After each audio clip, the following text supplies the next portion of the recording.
Before we get into today's episode of the Connor Lewis podcast, I just want to say that about halfway through this interview, the video cuts out for some reason. Still a great interview. Nick tells a lot of great stories. He's an awesome guest. I hope you will stick around for the interview all the way through. But just a heads up, not really sure why the video cut out. I tried everything I could to troubleshoot that. Nothing really worked.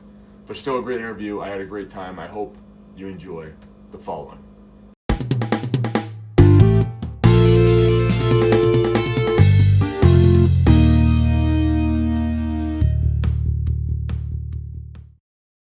All right, we're back here on the Connor Lewis podcast. I'm joined by Nick Coit, who you may know, if you're a Rhode Islander, you may know him formerly from ABC6 Sports. He's been he's done a lot of other things in his career, and I'm really excited to talk about those things with him today. Nick, how are you today? I'm great, Connor. How are you? I'm doing really well. We formally met earlier this week. This podcast won't come out till next week, so it'll be about a week since then, but honestly, your story really stuck out to me. I knew you already, as most Rhode Islanders do, just because the news. I don't watch the news personally, no offense, but None taken. Believe me, Connor. I walk into a classroom like yours, and I'm like, "Who watches the news?" And nobody raises their hand. So believe me, it's no offense taken. But it did feel like that ABC6 was always kind of on. Like it always felt like it was kind of on in the background, whether it was at my grandparents' house, sometimes at my own house, maybe if it was just the TV would happen to be on. So, like, you were kind of omnipresent, you and Ian Steele, who was formerly on the show. Both of you, I specifically mentioned you two because I remember you both specifically just covering high school sports when I was in high school.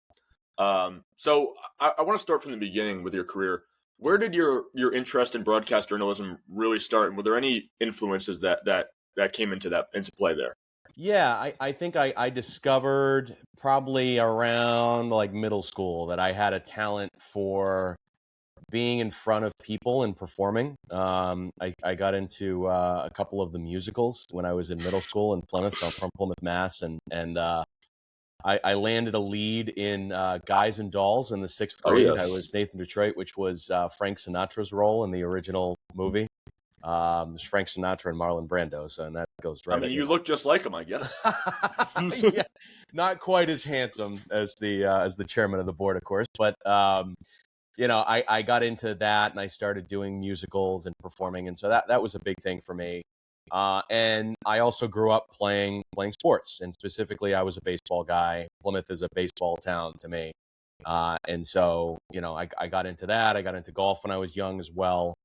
And so I liked sports and I liked performing. And it was right around the middle of high school where I figured out, well, do I want to try to make it on Broadway? I don't know. That might be tough. I might be working at a diner in New York City somewhere, on the side. Do I want to get into sports? Well, no, I'm definitely like the worst guy on the team in terms of like player performance. I was always a glue guy, I always thought. Yeah. So I'm like, okay, how do I combine those two talents and make them into something? And it clicked for me when I was a junior in high school. There was an organization at Plymouth North High School called Students Fostering Hope. And, they raised money for, local charity. And that was right around the time that the movie Dodgeball had come out with Vince Vaughn. Oh, yeah. And so they decided, and this is a bunch of my friends that are in this organization, they were going to have a big dodgeball tournament to raise money for charity. And they said, well, as part of that, we're going to have the guys from ESPN 8 The Ocho. And so they asked myself and my friend Sam to be the announcers. And we did it, and we had fun. They gave us the microphones, and it was just like we were acting like we were broadcasting. And the next day in school, I had 3 teachers come up to me on separate occasions and say, look, I know you were kind of just fooling around or whatever, but you were actually pretty good at that. That was really, really entertaining. And I was like, maybe this is something I could do. And that's when the light bulb went off. And I decided, I think sports broadcasting might be the thing for me. Who would have thought like a 2000s comedy about seriously, right? That's incredible. And it's still one of my favorite movies. It is the best. Yeah, I'm huge on Vince Vaughn. Anything he's in, I'm there. So definitely, I'm a tall, funny guy. Just reminds me of myself a lot. So I'm just like, yeah, I can get behind this. So were there any when you're starting to you go to Emerson, you major in sports and broadcast journalism, excuse me, and were there any specific reporters or broadcasters that influenced you, and like that you kind of stole their style a little bit and kind of took something from what they did? Yeah, growing up, I would turn it on TV, but I wasn't, as you just heard with that story, it wasn't one of those where I was sitting there at 5 years old watching like Bob Lobel on TV. I knew who he was, right? And I knew who Butch Stearns was and Dan Roach and all these guys in Boston. And so I'd watch and I would be entertained, of course, because I was a sports fan. But I think the bigger influences for me, the guys that I was like, wow, these guys are really good, were some of the play-by-play guys. Yeah. Being a baseball guy, growing up a Red Sox fan, like listening to Joe Castiglione on the radio over all those years, it was like a soundtrack of the summer.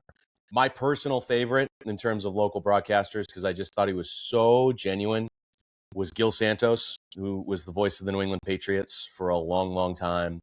It was genuine. It was easy to listen to. It was entertaining. He and Gino Cappelletti were just so good. And so I think those were the guys where I looked at it and said, they are so authentic and so themselves that I'm like, if I'm going to get into this, those are definitely guys I would want to model myself after just being genuine and being yourself. And then, when I got into the business, I've had two mentors that were 30-plus-year veterans in television, in Tim Throckmorton and Ken Bell. Tim was my sports director when I worked in Maine, and Ken Bell was sports director at Channel 6 for 35 years. And they were, again, just very much their own personalities, their own people, but they also really knew how to do television, and they knew what made good television. And so I was really lucky to work under them because they definitely molded me into, who I became in the business.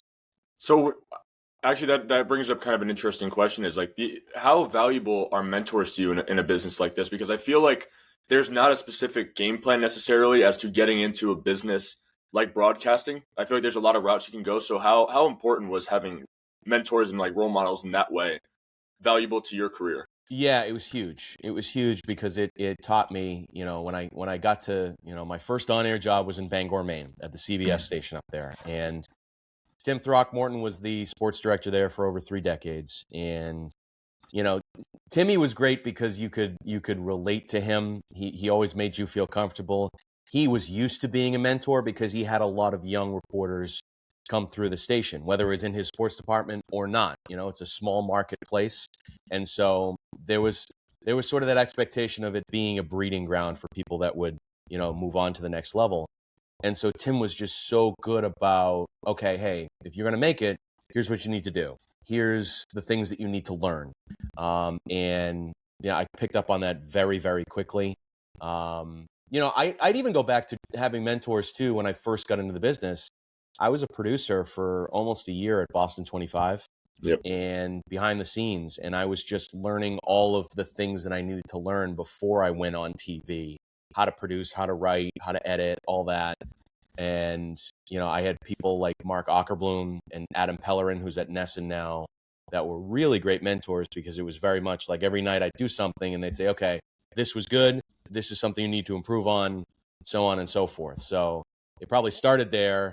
Then I went to Bangor, and then coming down here with Ken. Ken was so good about just helping it resonate with me what, doing local sports, and putting it on TV meant to people. Yeah. And I think you just sort of said it at the beginning of the podcast, Connor, like it was very much like, if you weren't watching every night, fine, but maybe there was a night where, somebody was going to be on TV, son, daughter, grandchild, niece, nephew, whatever it was, that you turn it on and you get to see them shine in a big moment. And that's what we were doing. We were trying to highlight those great moments in people's lives and tell great stories. And I think that was something that really resonated with me with Ken. So, mix that all together, and it molded me into, all the things that I think about when I go on the air and do this for a living. Well, you're kind of making me jealous. I wish I knew these guys. Like you're just describing like I want you to say my eulogy one day, because you just talk up the people the most. There's nobody better at that, I think, than you, genuinely, because I just feel like I know these guys so well now, just based on how you describe them. But secondly, to your point, like you're absolutely right about the high school sports thing. I remember being in high school, which is not that long ago, it's a couple years ago. But like when you saw like a Channel 6 camera or a camera crew at the game, and we're hitting each other like, oh shit, we're gonna be on the news. So everyone's like, we got to play well, we got to play our best. We're not screwing around.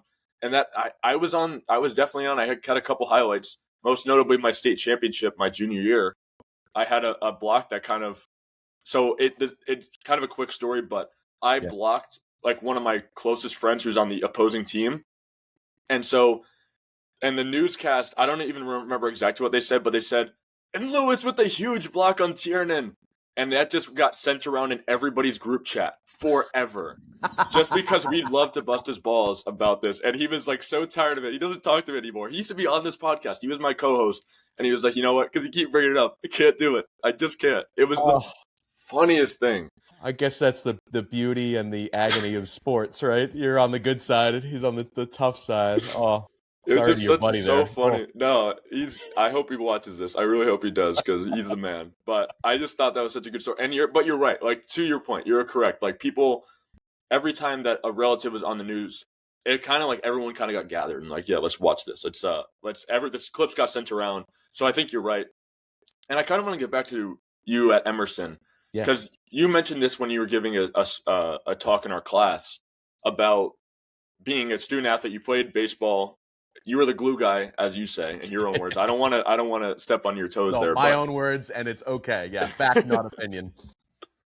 But you got to balance baseball and sports broadcasting and journalism, which is kind of like lucrative. Like it feels like the hours are very, very strange. It's not, again, working in sports to any extent, whether it's broadcasting, in the business, whatever, is not a 9 to 5.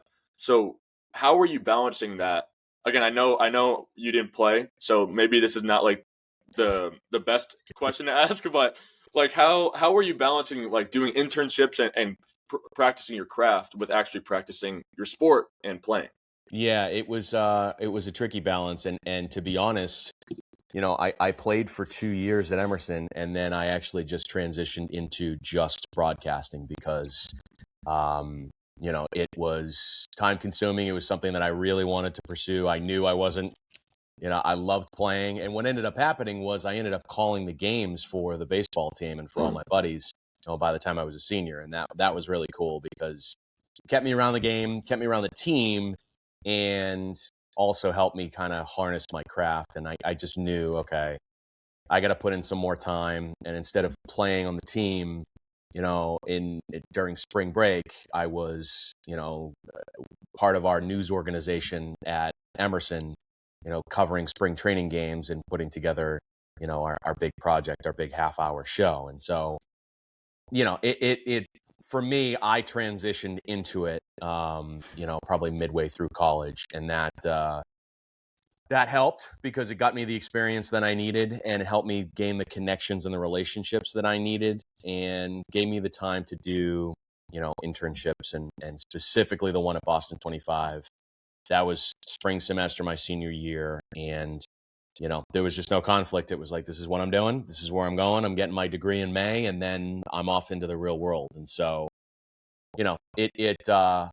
I found the balance, probably my first couple of years, and then it was like, all right, I need to sort of turn my focus there and, go into it. And it was really tough because I love the game. I love playing. I love being around my guys, but those guys totally understood, and I stayed around them broadcasting. And to this day, they're all still, some of my closest friends in the world, which is great. I like what you said there about like knowing when to kind of bow out a little bit, because I think some people may and this is not to tear down any D3 athletes, because I think D3 sports are just as important as anything, but knowing when to move on to your career and focus on that is really important.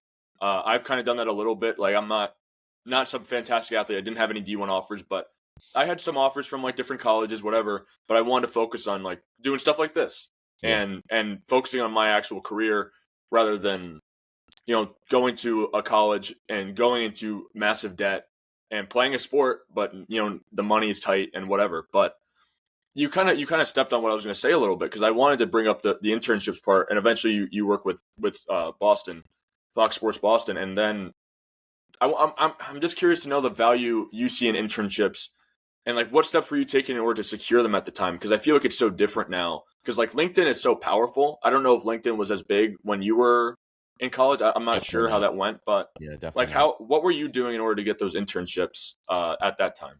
Yeah, it was just sort of poking around the internet. I don't think there was just a centralized place to look for it. That was probably the tough part. That's the great thing about LinkedIn now is it centralizes everything. Employers are on there looking for people, whether it's interns or whether it is employees. Like there's that was just growing as I was wrapping up college. Like social media was on the rise when I got to school. I started college in 2007, so like Facebook had Okay. just been really like born and was ascending, and so really like LinkedIn wasn't.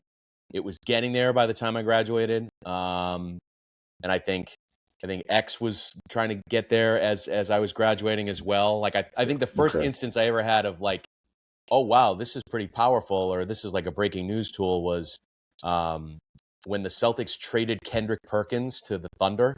That was like the first time I was like, wow, So random. it's random, but like that was the first time where I was like, wow, this Twitter thing is like, this is pretty powerful. Like we found this out before it like got onto like Sports Hub or WEEI. Oh And they were the yeah. ones that were like, hey, I think they just traded Kendrick Perkins, so it was very much, Mm.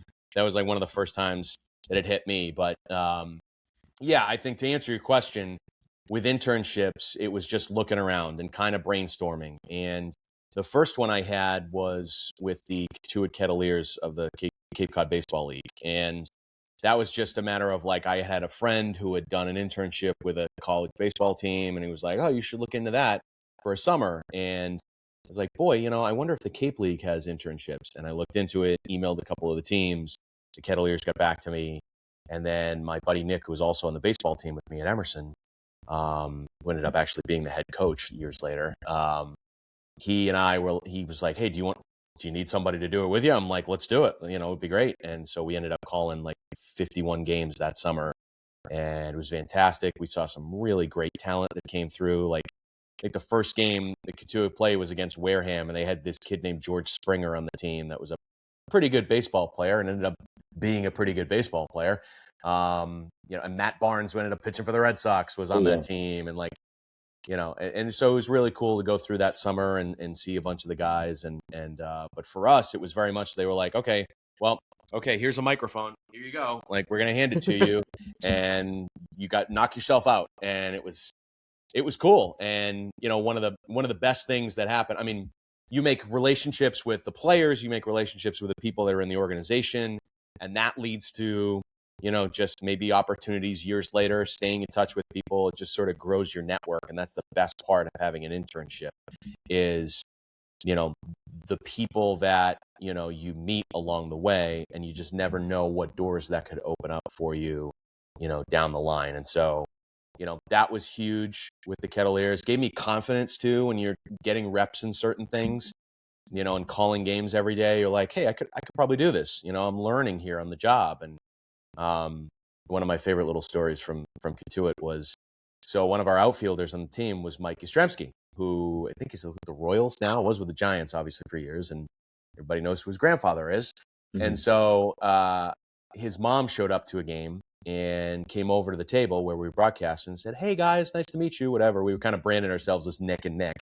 And it was like, Nick, great to meet you, whatever. And we're listening to you. It's great to hear you guys. You guys do a great job. I was like, oh, thank you. And she just in passing is like, yeah, family will listen to you when we can't make a game. Carl listens to you, whatever. And Nick and I both are like, Carl, as in Yastrzemski? Like, what? And so that was very cool. Like, wow, Carl Yastrzemski isn't turning off the radio when he's trying to listen to his grandson play baseball in the Cape League. So it's like, he must think we're at least decent. So there you go. There's some confidence there. And so that was great. And then, having the confidence after, that to pursue other opportunities, it led to being at Boston 25. And, there it was very much like, okay, learning how to cover sports, learning how to be in a locker room with professionals, ask some questions after a game, all of that, getting the shine off of like standing there with a microphone in front of Paul Pierce, who grew up, idolizing, or being in a room with Tom Brady, or being in a room with Zdeno Chara, or, Like that was the importance of that. And, and then just making those connections, it led to my first job in the business, after that internship. So, confidence and networking, I think were the biggest things that I take from an internship and why they're so important. And especially with the confidence thing, like getting reps in anything is so key. Yeah. I've done a little bit of broadcasting myself. I've recently started back in October. And to hear the difference in how I sounded when I first did it for the first time in October, I went in with no experience doing color, and hearing myself now, which is not that long ago, that's a couple months, it's crazy how good you can get by just practicing and practicing and practicing and getting comfortable in front of a microphone like what I'm doing right now. Yeah. And so, but my point is, like, you're absolutely correct. And I think that says a lot about, you should be able to do that in anything. Like any field that you're trying to get into, it's just about getting those reps in, whether it's being an athlete or being a broadcaster or being whatever. And I think that's what people miss. Like they may see you and the way you speak and every word you say is perfect to the scenario in which you're talking about, but you practiced that for years. I imagine that when you first started, you weren't half as good. Am I? Oh no. Oh my goodness. Some of the stuff I have from college, Connor, is so bad. Like some of my first like visual television features that I did. Oh, there's one that I did on my teammate on the baseball team who actually he was on the team, but he actually went to Berklee College of Music. And because we took a few Berklee kids on the team because they didn't have a baseball team. So, which was cool. It kind of networked out in the city a little bit. Yeah. But, Omid ended up going out to LA and like, working in the music industry and, just a great dude. But I did a feature on him. My voice, it sounds like I'm like 2 octaves higher than I'm talking now. It was just like, because I was trying so hard to put on this like broadcaster voice and like speak so clearly and professionally. And it was just like, chill out, dude. You're just speak like a human. You'll be fine. But that just comes with time and reps and confidence. And whenever you get into a new scenario, you have to sort of feel it out. And honestly, even last night, Connor, so I work a lot with Brown University Athletics and, calling games there. And I did color for a women's lacrosse game. And I'd never done color for women's lacrosse before. And so I did my best to like research and make sure I knew the terminology and make sure I knew the teams. But until you're in that scenario and you have to give the color analysis, you're like, okay, I'm going to feel this out. We'll see. But you just lean on the best part of experience and getting reps is you just lean on, okay, I've done color before, so keep it simple, okay, and talk about what you see. And that's where experience comes in. It's not, I wasn't deer in the headlights. I definitely was like, okay, definitely something a little bit different, like terminology. Like I said, I had studied, but it was just picking up on little things. And so that's where reps really help is, you find your voice, you find your sweet spot when it comes to, how to feel out different scenarios and different sports, different things. But even today, I am still learning, which is always a good thing. You always want to still continue to learn. Yeah, absolutely. And so you graduate after this Fox Sports internship, you graduate from Emerson, and not too long after that, you're already working at a pretty major news station in Maine, correct? Yeah. What was the pipeline? Because that's within a year, within like 6 months, you're going from graduation to working at a pretty big news station. So what's the pipeline? What is the process like there?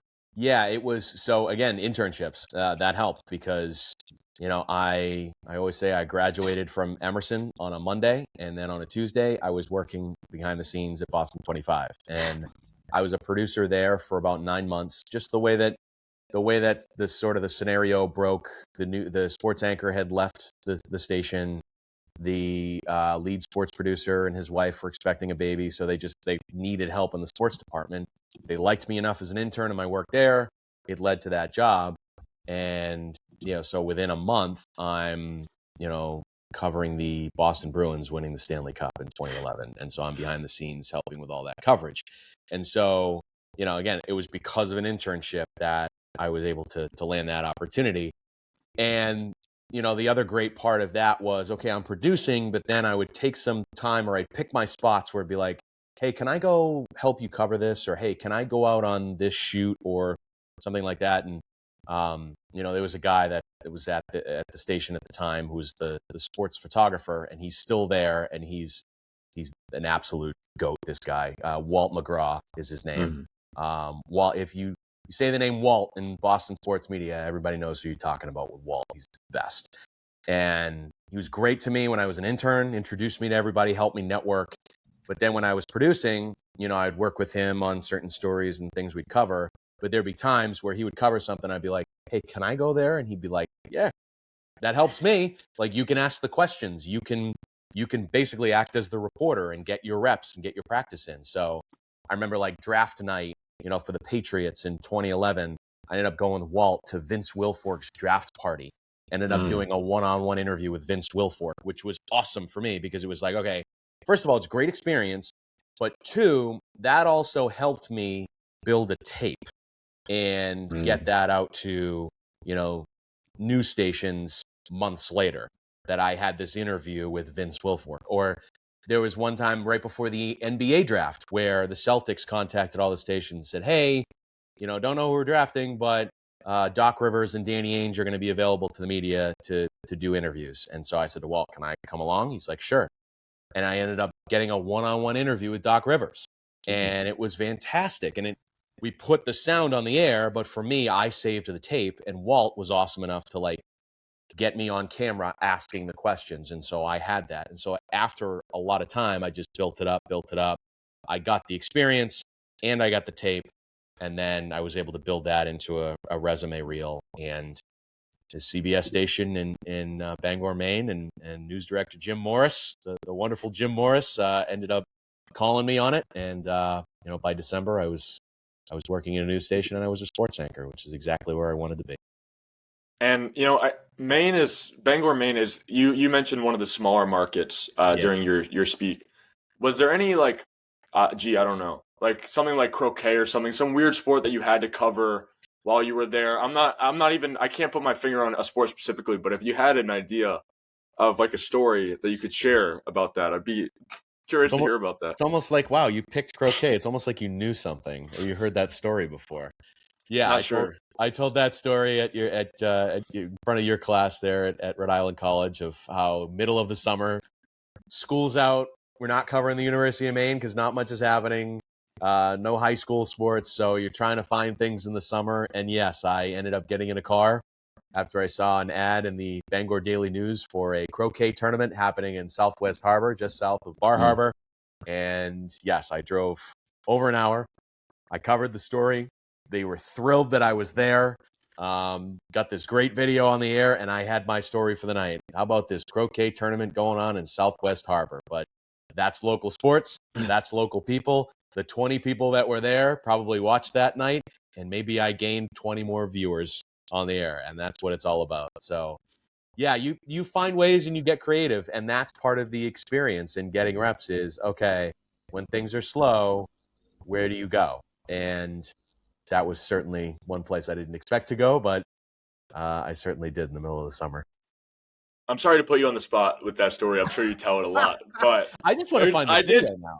I want to find it. I would love to see that video. Yeah, I'll reach out. I still have friends at the station, so I'll reach out and see if it's in the archives somewhere because that would be fun to watch again.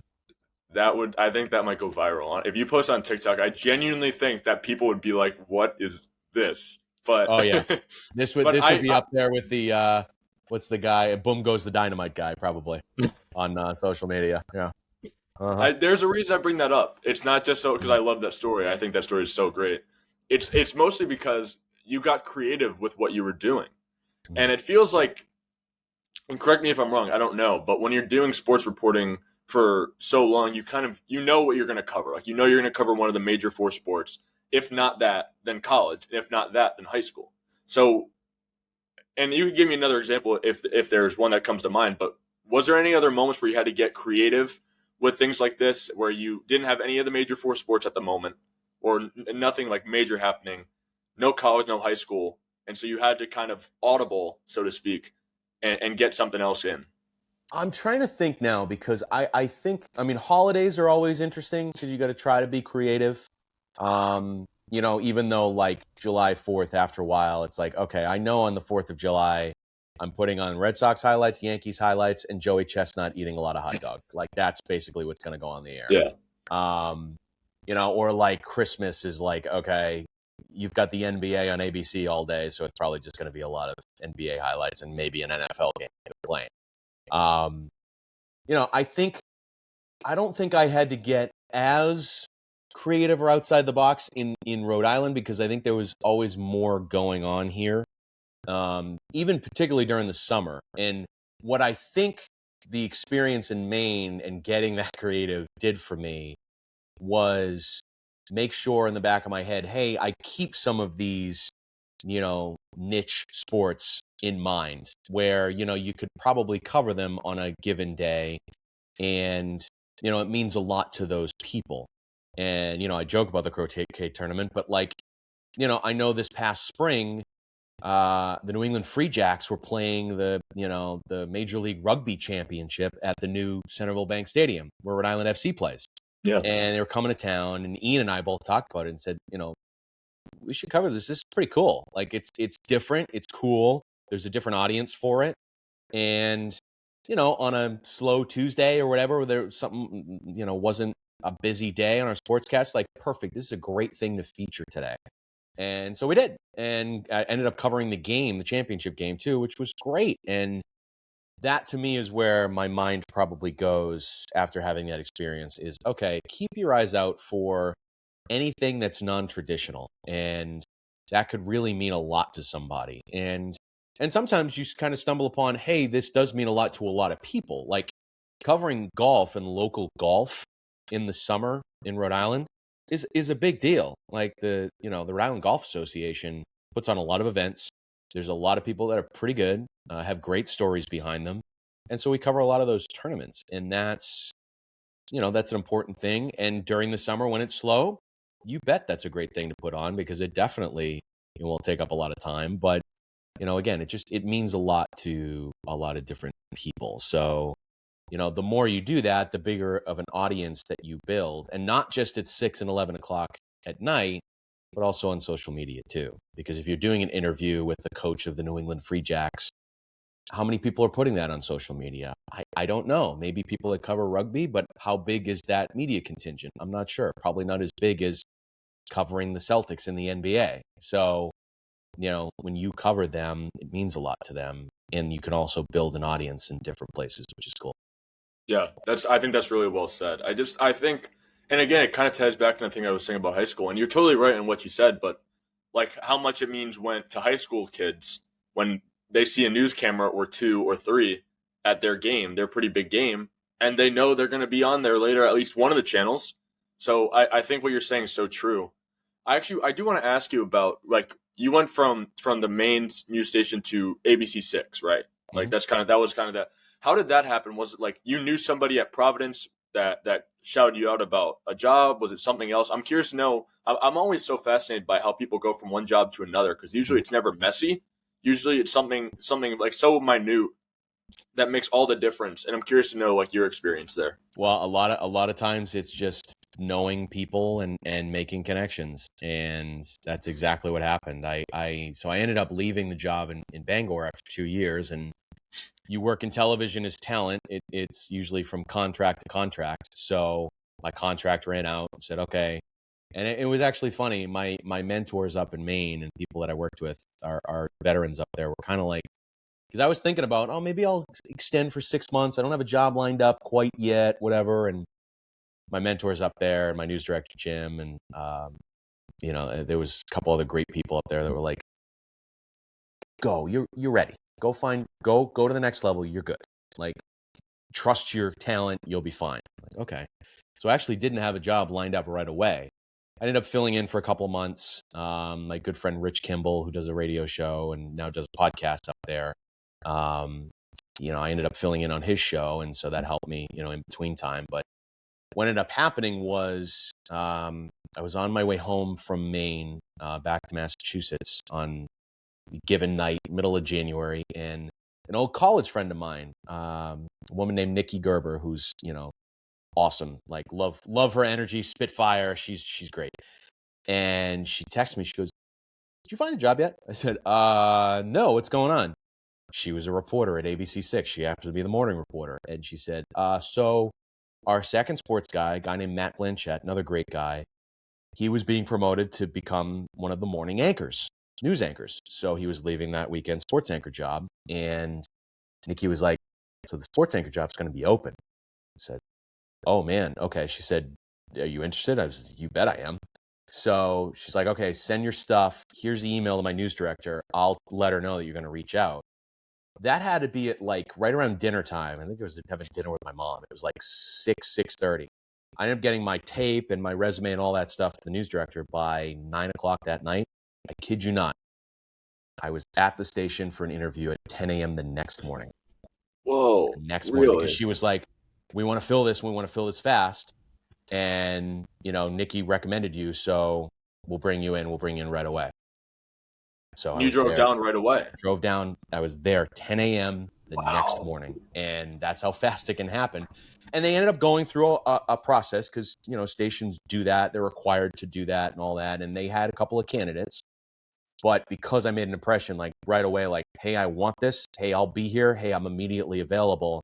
It definitely worked in my favor. I ended up having like a second interview after that.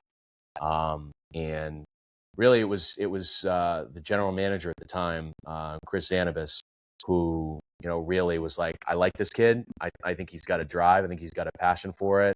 There's just something about him. I want to bring him in. And so by Valentine's Day, I think I had been hired at the station, and, you know, I jumped right in, and it was really cool. So it was just that little interaction of, hey, knowing somebody from school that was in the business, and, you know, hitting somebody right away and being ready to go with a tape and a resume and all that. That definitely worked in my favor. But kind of it happens fast. You know, you never know. You wait around for an opportunity, and then boom, it comes up like that.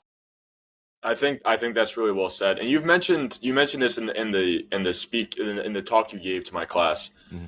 Being multi-skilled and being multifaceted as far as the sports broadcasting and journalism part goes. Tell me why that's so important, and what skills were you working on throughout your career to kind of improve and become this well-rounded figure? As time has gone on in the business, it is no longer the 80s and the 90s where, you know, you get to be a sports anchor and somebody hands you your scripts because they produced for you, and you're watching video for the first time because somebody shot it for you. That doesn't happen anymore because the business has, you know, consolidated enough where it's like, okay, if you're a sports anchor, sure, that small percentage of you is that person that's on the air, that's the talent, but guess what? You want the video? You're going to have to go shoot it. You got to know how to do it. You know, you want to put something creative in your scripts?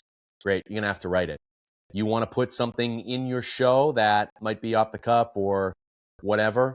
You are the producer, so you got to run it. So as time has gone on, you know, sports anchors in particular, but even people that are reporters, news anchors, they got to know how to do all these things because it is so fast paced and there's so much going on in a given day that it's important to know that. And for me, I always like to say that, like, knowing how to use a camera and produce and edit and all that is really an important thing to have in your toolbox, you know, just being able to do all that, because then you understand the roles and you understand what people go through. I think when you understand what a photographer is thinking on a given moment with a certain shot or something like that, it helps. It helps to be able to have a conversation with people like, hey, no, why don't you try it this way or do this? And they trust, hey, he knows how to use a camera, so, you know, maybe I will try that. And it's just having that understanding is always key. Or even just the little thing like, hey, a photographer's got to lug all this equipment around to make sure that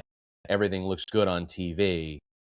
You know, that makes me more prone to walk over and say, do you want me to carry the tripod? Because you got a lot in your hands, right? Because you've been there, because you've done it yourself, and also made yourself look good enough to go on TV, you know? And it also, to me, I think it helps in just being able to go out on, you know, on a given night and shooting a local high school game. You see people, you interact with people, you're building relationships every single night. You're not sitting in an office. You're not just sitting in a studio. You're going out and seeing somebody you haven't seen in a long time or meeting somebody new.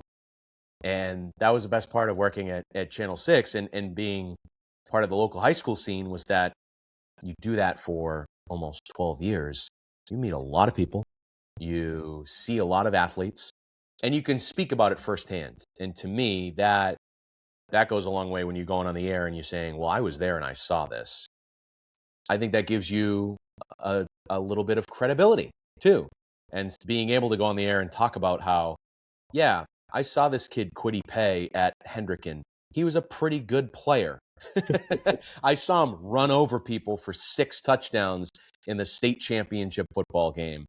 I know what his talent is. I've seen it. Oh, I've also interacted with him, and he's a really upstanding and nice young man, and he's going to go a long way. And he has, and like that happens over time with a lot of different athletes. That's pretty cool. So it also adds to your credibility in some ways too. And I have more about this later, but now you're working with Brown. You're doing like a bunch of things too. Like you're not doing camera stuff, but you're a sideline reporter. You're doing color. You're doing play-by-play. And again, I have more to ask you about that later, but I was just curious to know, like, because it is, especially now where it feels like this threat of AI taking people's jobs, and that's the thing that I have a lot to say about, but that's not the topic of this interview. That thing is employers are going to try to like narrow down their employees. So an employee needs to have to do a lot of things if they want to stick around and not get their job taken, essentially. And so I think it's just so important and so interesting now how it's developed, because like you said, it's not the 80s anymore. You can't just do one thing. And there's just a lot of factors, like local news just not being as big is another factor that's played into it. And I'm curious to know where you think, because now you're kind of on the outside looking in, like where you see the local news scene going in the next like decade or so. Like I think it'll exist, but I'm curious to know how you view it. Yeah, it's definitely already taking a turn. The tough part of it is I hope it's not pared down. I think it's already on its way, but pared down to, it's nice to have a lot of different companies with a lot of different voices and a lot of different stations. Yeah. That's starting to be consolidated, as you've seen it in this local market. You're going to see it in a lot of different places. We're just the first. And that's a shame because it takes away voices. And, you mentioned AI, and I think it sort of ties in because I think AI can help you with a lot of different things. But in a business like this, I don't think AI doesn't capture human emotion, and it doesn't capture human interaction. And that is the best thing about, being in this business is I just sort of hinted at it, like meeting really cool people and seeing their successes, seeing their failures, and being able to capture the emotions of those moments, whether they're the highs or the lows. I don't think AI can do that. And I think only humans can do that. And so, the more voices that are able to do that and portray that and, share those stories and share those moments, particularly in sports, I think the better. Unfortunately, I think it is paring down a little bit. What can help, and where I think a lot of these stations are going is, okay, maybe there's less adding a 4, 5, 6, 7 o'clock newscast and more, hey, let's go online, let's go streaming, let's provide our service at any given time on apps, on things like that, and let's dive deeper into certain topics and certain stories.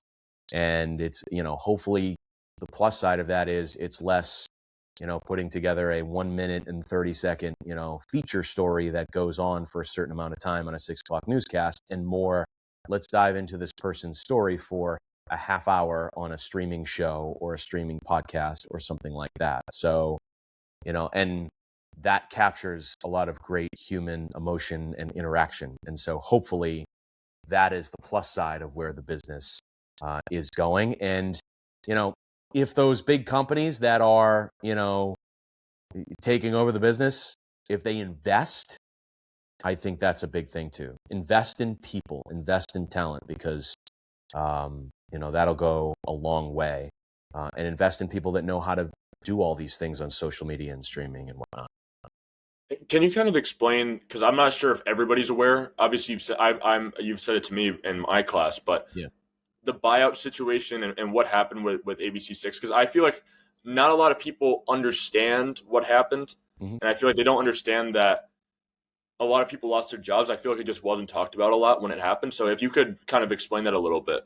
You bet. So basically what happened was ABC6 was owned by a company called Standard Media.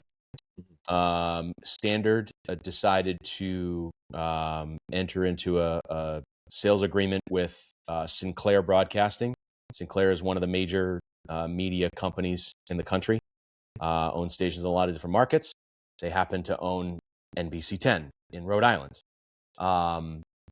There used to be rules, and pretty strict rules, against like owning a number of different states. There used to be like you couldn't own more than 2 network affiliates in a certain market.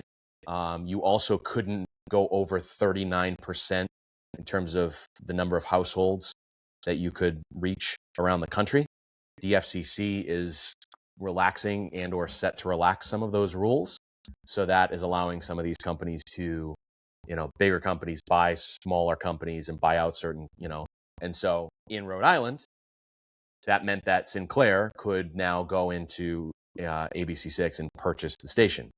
While doing that, they look at certain positions and they say, okay, what do we need to bring over, and what is quote unquote redundant in terms of a position.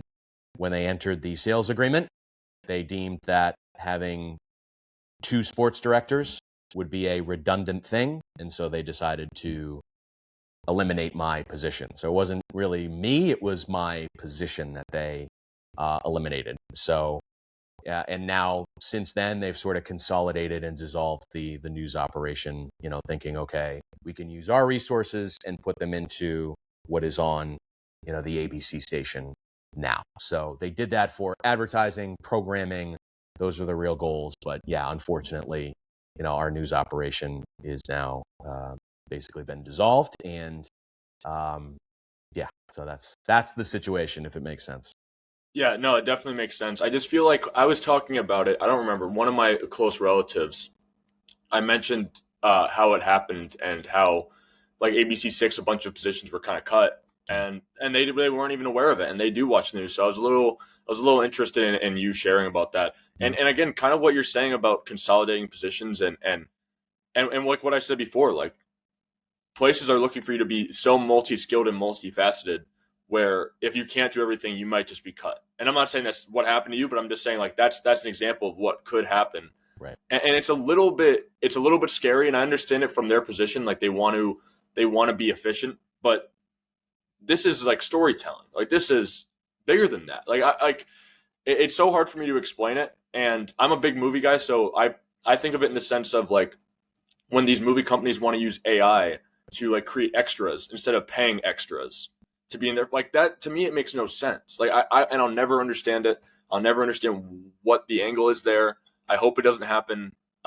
It's a business and an industry that means so much to me personally, and a lot of people, obviously.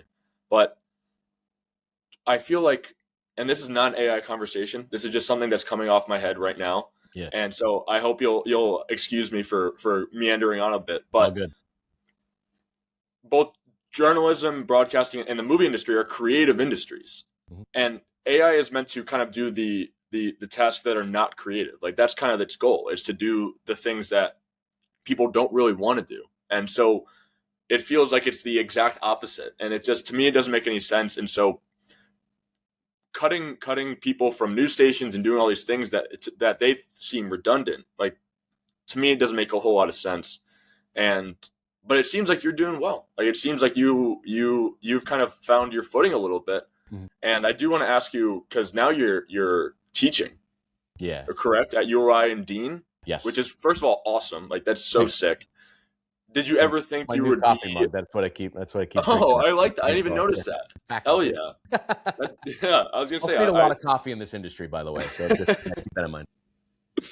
The bill must be high if you're not getting it from the station itself. They might charge. I'm sure they're charging you there. Honestly, I am a Dunkin' Rewards member, and believe me, I use a lot of rewards. No, but did you ever think you'd be teaching? Did you ever think you'd be a professor?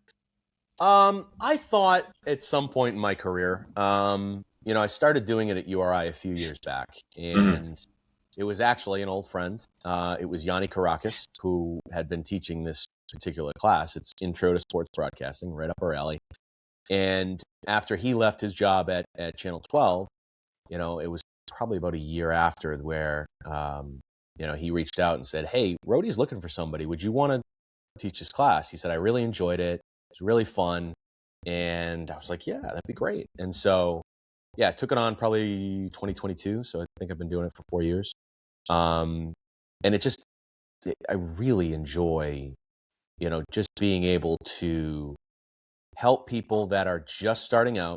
And for me, it's energizing because it reminds me, oh yeah, I love this business and I'm excited about it. And, these guys are sort of re-energizing me and reminding me why, you know, and I've had some great groups. I've had some great kids come through, kids that are already making their way in the business. And we had a taste of that with some of the interns that had come through the station. Ian and I have been really lucky. We've had some really great kids, and kids that are thriving in the business, thriving in whether it's in media, whether it's in sports. Um, you know, I could rattle them off and name them. Obviously, I mentioned in class the other day, Sam Knox is now the sports director at Channel 12. Yes. He was our intern. Emerson baseball guy. That was connected because he was on the Emerson baseball team. And my buddy Nick, who was the coach, was like, "Hey, I got this kid, would love to be able to, intern for you, whatever." And oh, there goes my phone. This is the bad thing about having all Apple products, Connor, by the way. Everything in your place rings, not just your phone. The computer's going off, the laptop's going off, my iPad's going off. So Oh my apologies for the God. distraction there. I'm looking up and I'm like, so if you can hear the ring, that's what's going on here. I don't even know who's I calling. didn't. I would have been none the wiser. All I see is Ron Burgundy right behind you. Yeah, yeah. That's what I'm seeing, right? Is that correct? What's that? Is that what I'm seeing? Is that Ron Burgundy Oh, behind back you? That there? Yeah, little that's bubble? Ron Burgundy. Yeah. I Yeah. thought so. That's fitting. You're definitely the Ron Ron Burgundy of Burgundy. Rhode Island. That's Wally. Yes. That's Luther, the Emerson Lion, right there. He's out of the shot a little bit. Yeah, I got a couple pictures. This is my home office, which I like to show. Yeah. My piece of paper that you work so hard for is over my head here. Yeah. But these are some of my favorite moments here. Mm-hmm. So I was talking about kids that have come through in internships. Yes. And yeah, Sam Knox was an awesome one. Ania Khan Okan is one of their sports anchors now. He was a URI kid. Kate Rogerson works in North Carolina now. She was a URI kid. She was one of our interns. She's fantastic. Stone Freeman works at the University of Rhode Island now. He's been a longtime broadcaster now in the market.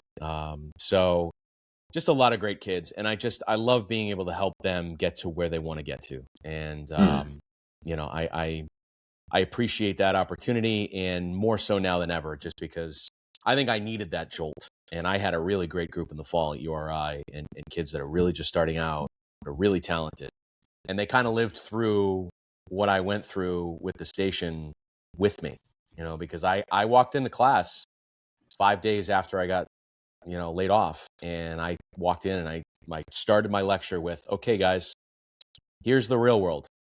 I just lost my job." Wow.